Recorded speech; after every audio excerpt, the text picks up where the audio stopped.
privadas de ensino e a lei que obriga estações de transporte público a fornecerem álcool em gel. Isso agora é um direito seu. Mande um zap para 21 988904742 e conte o que a sua cidade está fazendo contra o coronavírus. Bons exemplos podem virar boas leis. Alerge, mais perto de você, mesmo agora que precisamos manter distância.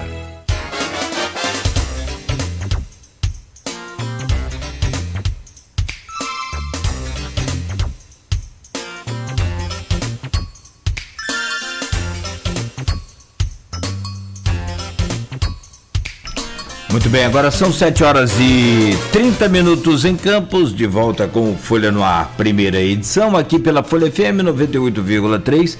Agradecemos já a você acompanhando aí o programa. Para quem está chegando agora, são 7h30, seja bem-vindo, seja bem-vinda à Rádio Folha FM e também aí a nossa página no Face, onde tem o streaming de vídeo e áudio do programa, e também na nossa página oficial folhafm98.com.br.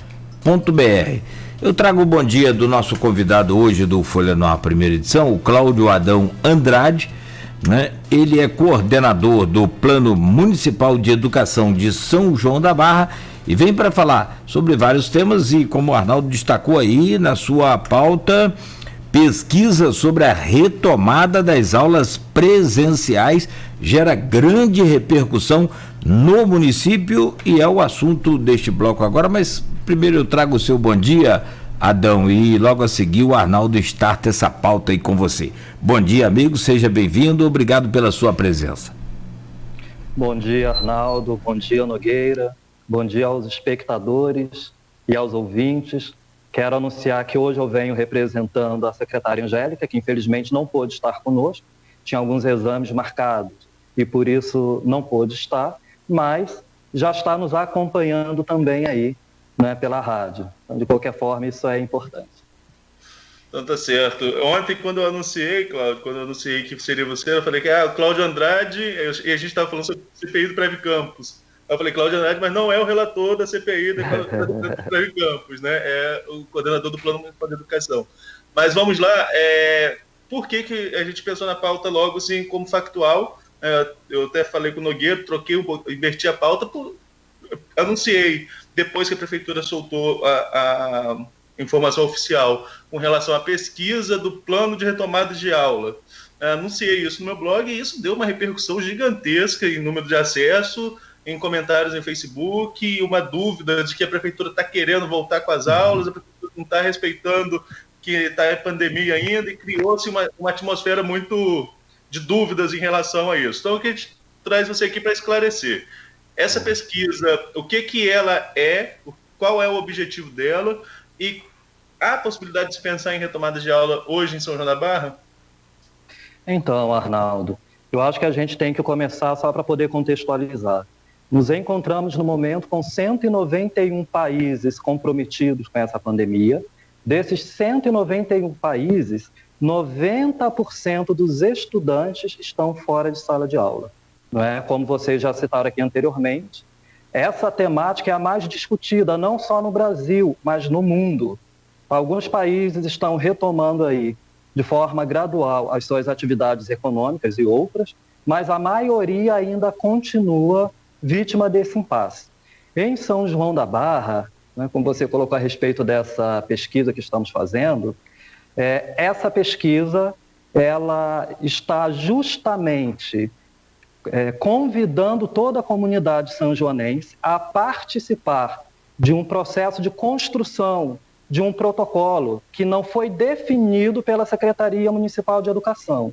Na verdade, é um protocolo a nível nacional, orientado pela OMS, orientado pelo Ministério de Educação, e é um protocolo que já foi construído por vários municípios e estados, inclusive até no Maranhão, quando o Maranhão elaborou seu protocolo, foi vítima de fake news também, né, onde se anunciou a ideia de que o Maranhão já tinha até data para retomar as atividades escolares presenciais, quando na verdade era apenas a criação desse protocolo. O que vem a ser este protocolo? Eu acho que a interpretação equivocada parte justamente do nome, do tema, né? O nome que se dá a este documento plano estratégico de retomada das atividades escolares presenciais.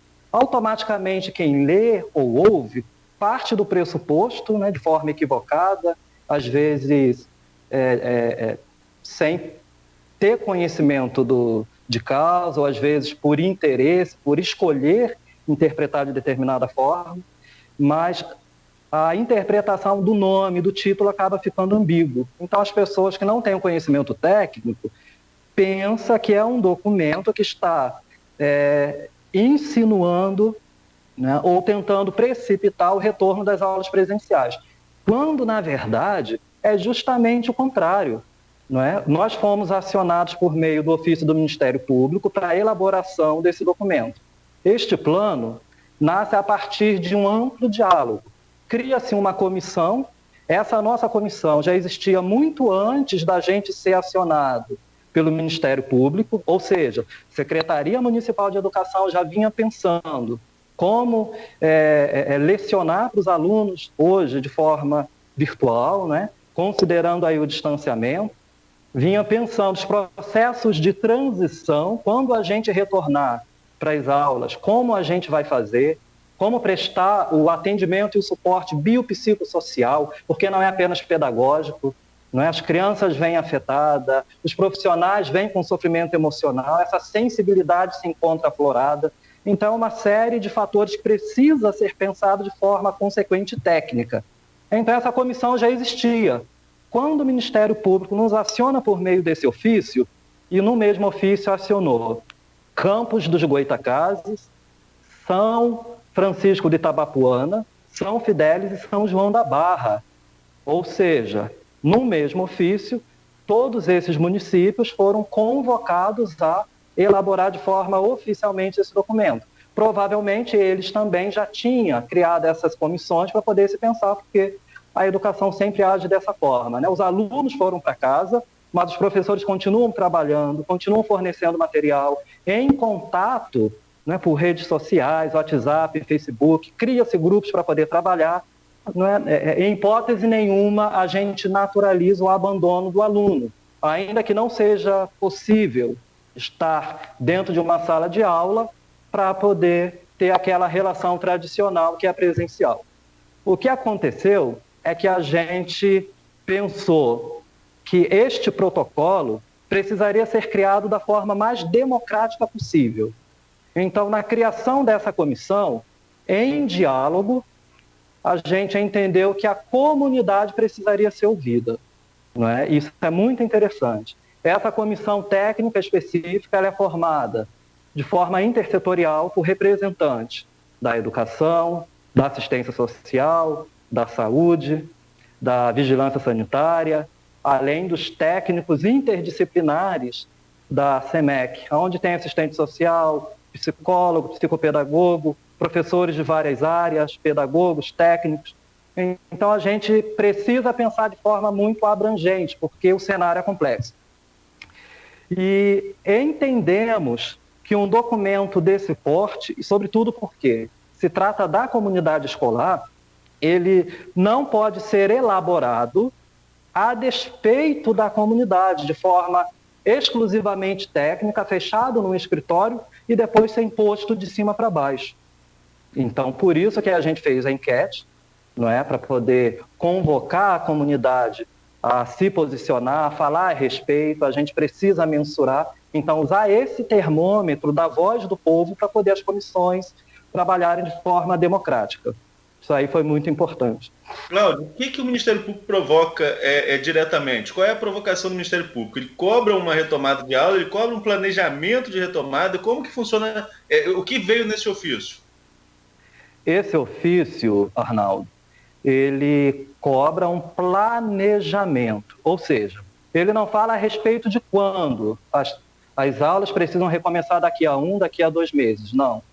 Até porque a gente entende que é uma correlação de fatores que vai determinar a data, não é? E o ofício praticamente disserta a respeito do processo de transição, ou seja, quando a gente reiniciar as atividades escolares, seja agora, seja em dezembro, seja no primeiro semestre de 2021, ou até sendo o mais pessimista possível, no segundo semestre de 2021. Quando nós reiniciarmos as atividades escolares presenciais, como iremos nos comportar pedagogicamente em relação às prerrogativas sanitárias, em relação a questões que podem acontecer como consequência do contato com o vírus. Partindo aí de uma especulação, só para poder a gente conseguir sintetizar e exemplificar e todo mundo entender. Imaginemos que em 2021 retorne às aulas. Imaginemos que ainda em 2021 tenha saído a vacina e a população se encontre imunizada. Beleza. Então, com essa população imunizada, a gente retorna às aulas. Se, porventura, alguém manifesta os sintomas da Covid-19, qual vai ser o comportamento padrão e oficial da instituição escolar? A gente precisa pensar nisso. Tá, todo mundo foi vacinado. A gente vai continuar seguindo os protocolos de higienização? Vai ter álcool gel na entrada das escolas? A gente vai continuar mantendo as estações de higiene no ambiente escolar, nos locais de mais circulação de pessoas? Então, tudo isso aí tem que ser problematizado, tem que ser pensado. A gente tem que fazer uma projeção, Arnaldo e Nogueira, de calendário escolar. Ou seja, se porventura a gente retorna às atividades em dezembro, o meu calendário precisa estar pronto. Se eu retorno com as aulas em janeiro, o calendário tem que estar pronto. Se eu retorno em julho de 2021, eu preciso ter um calendário pronto. Esse ofício do Ministério Público, na minha opinião, na verdade reflete o cuidado que deve se ter, e evoca o planejamento, que é uma condição mínima e essencial para se trabalhar com educação. Dentro do documento, Arnaldo, só para poder finalizar e te passar aí a bola, dentro do documento existe ali os considerandos, onde num documento legal, sobretudo quando é o Ministério Público, ele elenca uma série de legislações e de considerações de cunho constitucional ou científico, antes de entrar propriamente dito na orientação do documento, do ofício.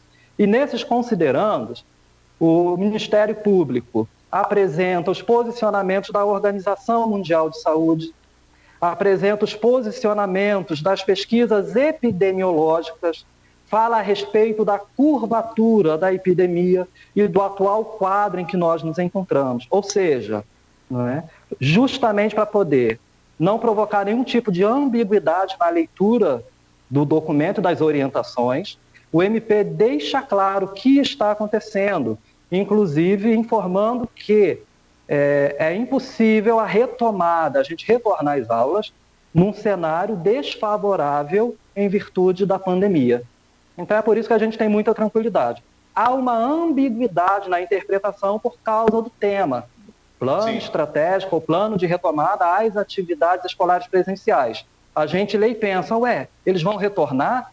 Eles estão querendo marcar datas, estão querendo obrigar os profissionais e os alunos a retornarem para o espaço escolar, quando, na verdade, é um planejamento que já vinha acontecendo há muito tempo, mas agora oficial, imediado pelo Ministério Público. É um planejamento para que, quando nós retornarmos, tudo tenha sido pensado. Com relação a essa pesquisa, a gente fala na comunidade escolar. Muitas vezes a gente pensa que comunidade escolar é só aluno, professor e não é bem assim, e essa pesquisa está aberta a toda a população, é só se identificar. Porque acaba que, eu sempre falo aqui, eu sou da rede municipal aí também de educação, estou de licença sem vencimento há algum tempo, mas assim, a gente que vive num ambiente escolar, e eu sou filho de professor, eu conheço isso desde sempre. Depois, na adolescência, eu participei de um projeto no governo Cabral, que era a implementação do SGE no governo do estado, e a gente era bolsista, era eu e um colega meu, então eu entrava na escola às 7 da manhã, saía às 9 da noite. Então eu que vivi muito tempo dentro de escola, a gente sabe que o entorno da escola é importante.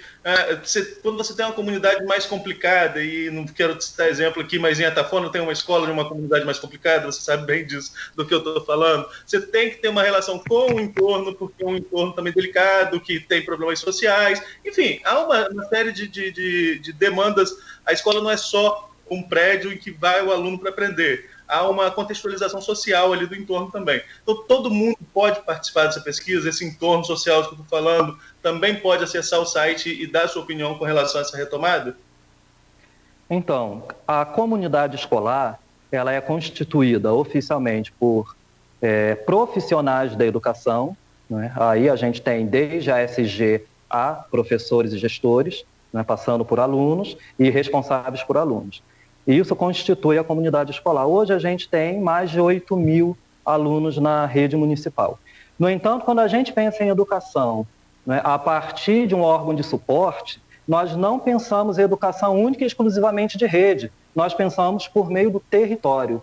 Então, no território de São João da Barra, eu tenho a rede municipal, rede particular, rede federal e rede estadual. Há uma interlocução muito grande, né, entre esses alunos, entre esses professores. Aí a gente para imaginar, se a gente constrói um protocolo dialogando apenas com a rede municipal, seria um protocolo arbitrário. E, ao mesmo tempo, não é, se eu tenho cerca de 8.352 estudantes, a gente vai dormir com uma quantidade de estudantes e acorda com outra. Até porque a migração de estudantes vindo da rede particular tem sido muito grande por causa de toda essa crise, não é? Pandêmica que se tornou também financeira. E esses alunos entram em contato com os seus responsáveis, com a comunidade. A interação social é tão grande que fácil e rapidamente alcança cerca de 36 mil habitantes, não é? Que seria uma estimativa média da população sanjoanense. Então, por isso que, como você citou muito bem, considerar os stakeholders, que são as pessoas do entorno com quem todo esse grupo se relaciona, não é uma medida estratégica e necessária para a gente pensar a educação. Até na pesquisa tem uma pergunta onde a gente colocou lá o seguinte: se a pessoa tem contato com alguém que foi contaminado.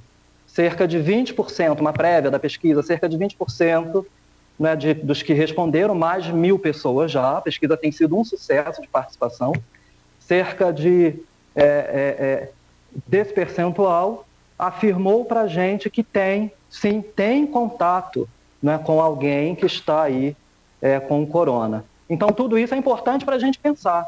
Como vai ser o trajeto, né, da casa até a escola, o retorno? Ao retornar para casa, com quem essa pessoa vai se relacionar? Porque a gente sabe que é um efeito em cadeia. Uma pessoa pode facilmente, em uma semana, contaminar 30, 40, né, dependendo do nível de cuidado que você tem, 100 pessoas. Então, é inviável para a gente fazer um documento desse porte, dessa natureza, e não considerar, não ser empático com a comunidade, não chamar o sanjoanense para o debate, para a contribuição, né, para poder munir essa comissão que foi formada dos dados necessários para poder se pensar esses protocolos. E essa comissão ela é formada hoje pela Secretaria de Educação, pela Secretaria de Saúde, pela Vigilância Sanitária, pela Assistência Social e por entidades da sociedade civil, né, que é o Conselho Municipal de Educação. Para quem não conhece, o Conselho Municipal de Educação é formado por representantes de todas as frentes da sociedade, escola particular, estadual, federal, né, da própria sociedade, pai de aluno, aluno universitário. Então é múltiplo, tem uma representatividade muito grande e também é formado pelo Fórum Permanente Educacional que a gente, nessa gestão aí, conseguiu oficializar por meio de decreto. Então, é um grupo da sociedade civil organizada que não tem vínculo hierárquico absolutamente nenhum com a situação ou com a oposição, né? Embora muitos tenham uma militância política, mas dentro do fórum todos são foristas, né? E ter essa liberdade para se pensar é muito importante. Então, todos são convidados e convocados a participar dessa pesquisa, ir lá e responder a enquete, sempre entendendo, não é, que a Secretaria Municipal de Educação ela se alinha em relação a essa temática, né, do lado das pesquisas científicas, da Organização Mundial de Saúde, do setor técnico, não da área ideológica, mas do setor técnico do Ministério da Saúde, e segue todos esses protocolos. Aí a gente para pensar no CONSED, na Undime, né, no Conselho Nacional de Educação, todos esses órgãos que para a gente configura autoridade pedagógica e educacional, aonde a gente vai fazer as pesquisas e utiliza também como recurso para elaborar aí os nossos passos, sempre de forma consequente. Certo, certo. Deixa eu só dar uma esclarecida aqui aos nossos ouvintes, quem está acompanhando a gente na rede social, tem perguntas aqui, já comentários com relação às plataformas de ensino. Tudo isso a gente vai estar abordando no próximo bloco, da Sueli Souza, bom dia, dando um bom dia a Sueli Souza, que fez esse comentário aqui sobre a questão da plataforma que está sendo utilizada. Queria conversar sobre isso no próximo bloco, queria concluir só os assuntos relacionados à pesquisa nesse bloco ainda. E para a gente falar sobre a pesquisa, eu queria trazer aqui, Cláudio, um comentário do Jefferson Manhães de Azevedo. Entrevistei há 2 semanas, mais ou menos. É isso, Nogueira? Foi há 2 semanas, né? Foi no início da minha outra semana, não é isso? Exatamente, segunda-feira. Então, nós entrevistamos o Jefferson aqui, e o Jefferson falou o seguinte, a opinião dele, que deve se retomar em um novo normal, com revezamento de alunos, com aula, alguns dentro de sala de aula e outros por videoconferência, um número menor de alunos dentro de sala, um novo planejamento que ele ainda não sabe qual é, isso é uma pincelada do que ele pensa, e que, na opinião dele, só se voltaria a um normal como era em março de 2020, antes da pandemia, em setembro de 21. A projeção dele é essa, ou seja, no segundo semestre do ano que vem. Você concorda com essa análise do reitor do IFE? Você acha que é muito pessimista? Acha que pode ser diferente? Qual a sua opinião com relação a esse planejamento?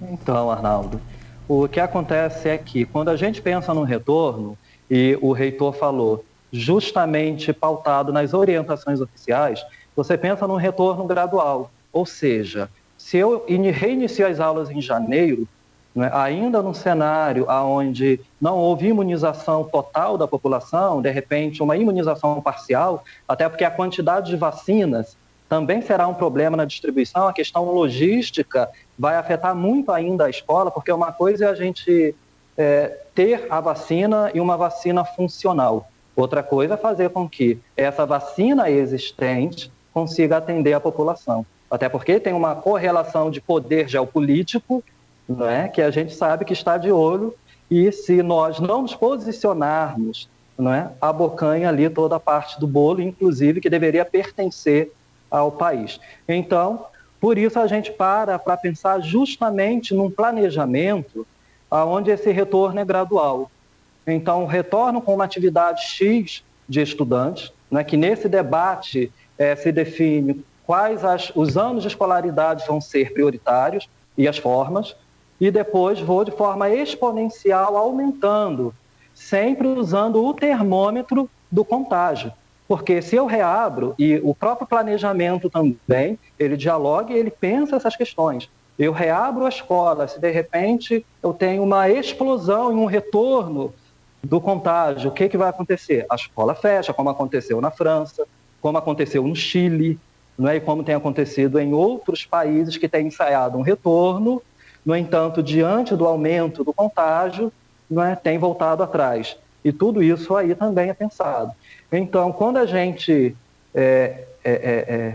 planeja um retorno, se planeja de forma gradual. É claro que dialogando com o contexto. A gente faz uma especulação de um cenário possível na época. Então, quando o reitor do IFE fala a respeito disso, não é, bem provavelmente é amparado nessas questões em setembro. Por quê?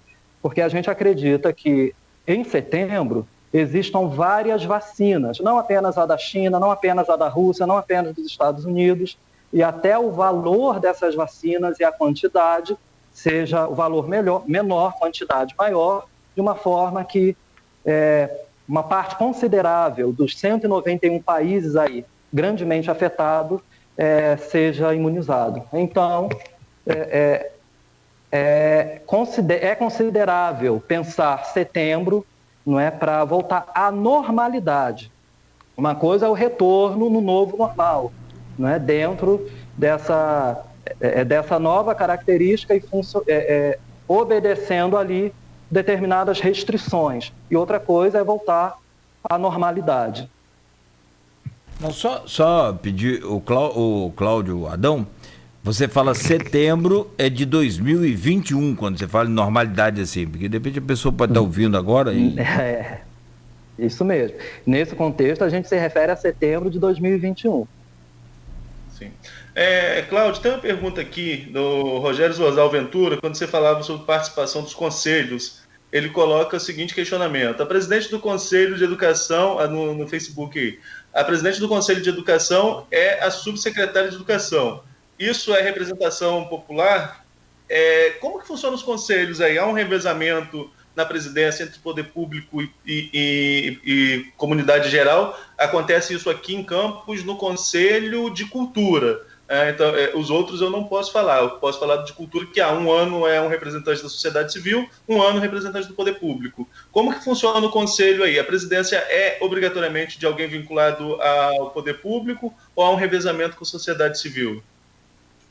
Então, normalmente a presidência do conselho, ela pertence ao poder executivo. Existe uma orientação de formação dos próprios conselhos. O conselho ele funciona justamente para poder normatizar questões relacionadas à educação. E se o executivo, que é normalmente quem elabora as políticas públicas, com a participação aí da sociedade civil organizada e ativa, comprometida, essa representação do executivo, ela tem um papel muito importante. Em relação à presidência, acaba não sendo um fator imperativo, porque tudo o que é aprovado dentro do Conselho Municipal de Educação é aprovado por meio de voto. Ou seja, quando eu penso numa proposta ou num decreto que passa pelo Conselho, todos precisam votar. E a aprovação é mediante 50% mais um, maioria ou maioria absoluta.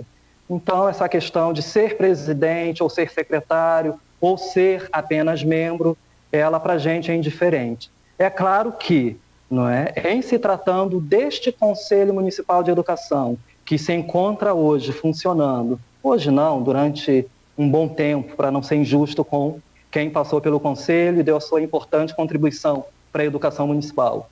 Esse Conselho Municipal de Educação ele é totalmente aberto. Se existir alguém com formação técnica, com postura e com o empenho e queira se candidatar à presidência do Conselho Municipal de Educação, também não tem problema nenhum. A grande questão, sobretudo quando a gente para estudar, não só o Conselho Municipal de Educação, mas todos os conselhos, seja da educação, seja da agricultura, seja da cultura, a gente que trabalha com a representação civil nessas entidades por meio de conselho, a gente encontra de forma padronizada uma dificuldade muito grande de participação por meio da sociedade civil. Até porque membro de conselho não recebe salário, ele é voluntário. É um voluntário que precisa comprometer o seu horário de trabalho para estar em determinado lugar.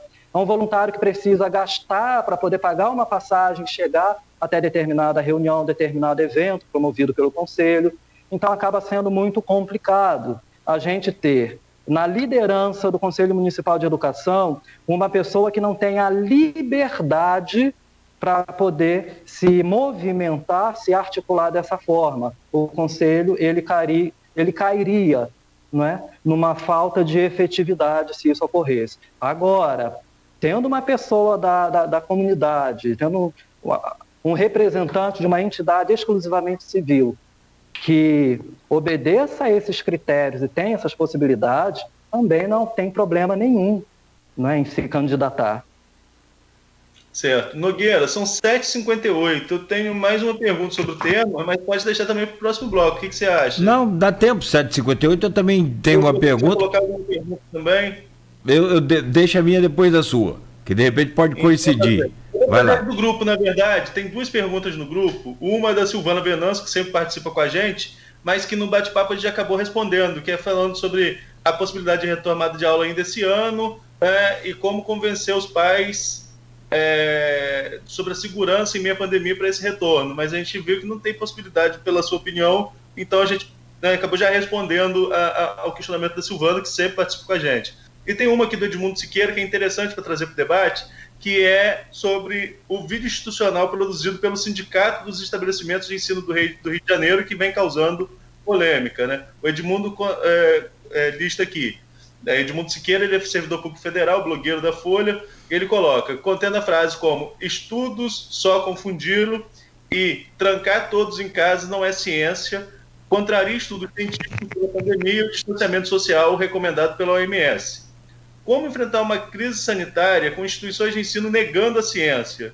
Esses discursos atrapalham o convencimento dos pais para manter as crianças, que são vetores de contaminação, em casa? Qual a sua opinião? Arnaldo, esse vídeo que saiu foi muito complicado, polêmico e contraditório. Sobretudo porque a ciência para a educação não é algo negociável. Né? A gente não negocia uma vírgula em relação àquilo que é construído cientificamente. É claro que existe uma contradição e uma confusão muito grande quando a gente fala em ciência, porque a ciência ela também não é absoluta, ela está em constante construção e o próprio método científico, ele contempla uma revisão constante. Revisão que não significa anular os conhecimentos que foram construídos, mas fazer com que esse conhecimento aumente, ele se dilate, ele integre outras realidades e se torne cada vez mais profundo, mais fino e mais complexo. Então tem toda essa questão. Quando a gente vê o Sindicato das Escolas Particulares do Rio, quero eu acreditar que não é um consenso de todo o sindicato, mas de repente alguém ali do grupo ou da liderança que tenha pensado dessa forma, ou que, né, sendo mais otimista possível, quero acreditar que a pessoa que analisou esse vídeo não prestou muita atenção, né, no seu conteúdo, porque é profundamente contraditório. É justamente o oposto. A exemplo de um outro vídeo institucional da ADUF do Rio de Janeiro, não sei se você já visualizou, onde ele fala justamente a respeito dos posicionamentos necessários da educação, da pasta, em relação à ciência. Ou seja, a ciência não é descartável. A gente não trabalha, a gente não pensa, até porque se eu começo a relativizar o papel da ciência na educação, os meus componentes curriculares, a condição, a funcionalidade, a natureza da escola como construção histórica é comprometida, porque a gente trabalha efetivamente com ciência, seja por meio da ciência, das ciências biológicas, seja por meio da história, analisando tudo isso, não é? Seja por meio da língua, não é? E dos seus desdobramentos, que também parte para análise, sobretudo antropológicas, estruturais, e tudo isso compõe esse calendoscópio lindo, maravilhoso e complexo que é a ciência. Então, em hipótese nenhuma, a gente pode relativizar o papel e a importância da ciência. Senão a gente começa a cair no senso comum, Arnaldo, e achar natural que se receite chá para curar coronavírus, não é? Uma coisa também é receitar um chá que não tem um efeito colateral. Outra coisa é receitar um medicamento e começar a militar esse medicamento a despeito daquilo que dizem os cientistas. E não podemos confundir também classe médica com cientistas. Uma coisa é o médico que está trabalhando, outra coisa é o médico que é cientista e está trabalhando lá, né, no chão do hospital. Outra coisa é o cientista. Então, essa compreensão a gente precisa fazer, porque quando a gente para pensar no postulado científico, existe um colegiado. Às vezes eu tenho 1000 cientistas. Dentro desse grupo, um pode ter um posicionamento divergente, mas não constitui, isso é importante dizer, a opinião e a posição oficial do colegiado. Até porque a gente sabe que desviantes, pessoas confusas, tem em todos os lugares, em todas as religiões, em todos os partidos, grupos e famílias. E entre esses pensadores também é natural que sempre exista um ou outro que pense e se comporte dessa forma. Beleza, Nogueira. Mais alguma aí? Então, a minha aqui é só sobre a pesquisa. Até quando vai essa pesquisa? O Arnaldo já detalhou quem pode, quem não pode. Agora, e se já tem algum resultado? Qual é esse resultado parcial, digamos assim, desta pesquisa, o professor? Que legal, Nogueira. Vamos falar então. Todos podem fazer a pesquisa, não apenas professores, alunos e responsáveis por aluno. Toda a comunidade sanjoanense é convidada, convocada, e nós vamos nos sentir privilegiados com a participação. Vamos a uma prévia, então, a respeito da pesquisa. Já temos mais de 1.000 respostas, né? Então a participação foi grande, a gente tem considerado um sucesso. 70% dessas pessoas que responderam são responsáveis por aluno. Pai, mãe, avó e assim sucessivamente. Alguém que tenha guarda oficial desse sujeito de direito. Estamos recebendo a colaboração de pessoas da escola particular, estadual, da rede federal e não só da rede municipal. É importante a gente fazer essa colocação. Quando conversamos, Nogueira, a respeito, um dado importante, é o transporte, como o aluno chega à escola, e a gente colocou várias opções de carro, de carona, de moto, a pé. A gente, naturalmente, costuma pensar que a maioria dos alunos cheguem a pé na escola. E a gente descobriu que não. A maioria, por enquanto, até o momento, dos que responderam, é claro, chegam de bicicleta na escola. É um dado interessante. 85% da população, olha que bacana, se manifestou contra o retorno às aulas ainda em 2020.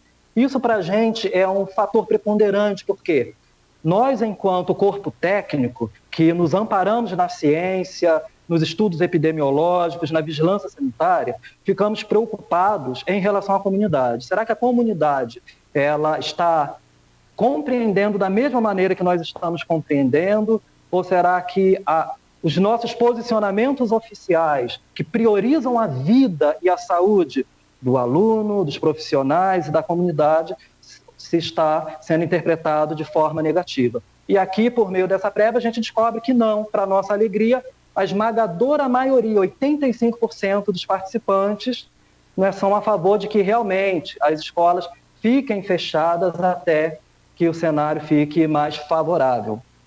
55% dos participantes sugerem que para o ano que vem a gente sintetize o ano, ou seja, o ano letivo desse ano passe para o ano que vem. Um exemplo, no primeiro semestre a gente faz o ano de 2020, no segundo semestre o ano corrente. É claro que isso demanda um planejamento muito grande, sobretudo em relação à BNCC, que é a Base Nacional Curricular Comum, onde os setores de suporte vão precisar, junto com suas equipes, porque ninguém faz nada sozinho, pensar em como enxugar e tratar estritamente o essencial do currículo para que não fique muito pesado com alunos. A gente precisaria pensar em aulas de reforço, como aqui em São João da Barra.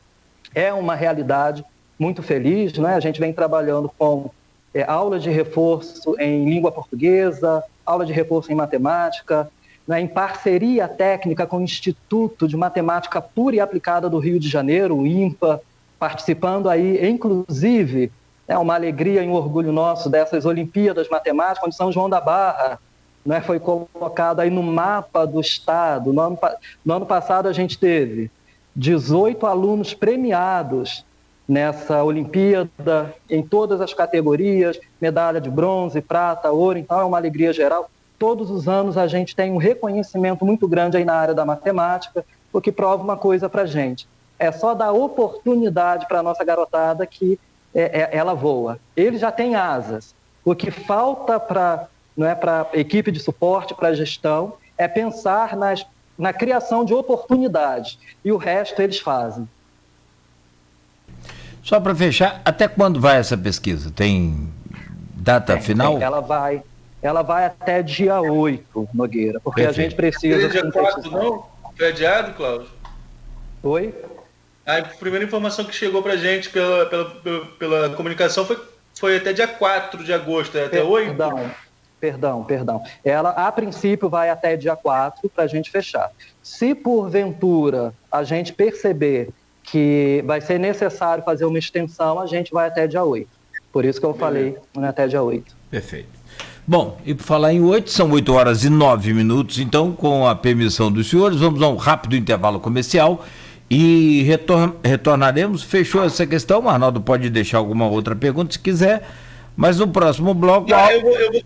Eu vou querer começar falando no próximo bloco com calendário ainda. Tem algumas dúvidas sobre o calendário escolar que eu queria esclarecer também. Excelente.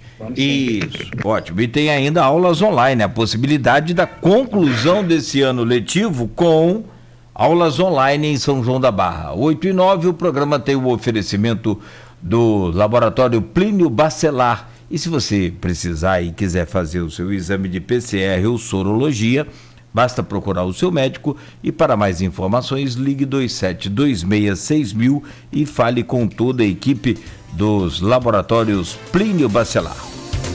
Quando se pensa em exames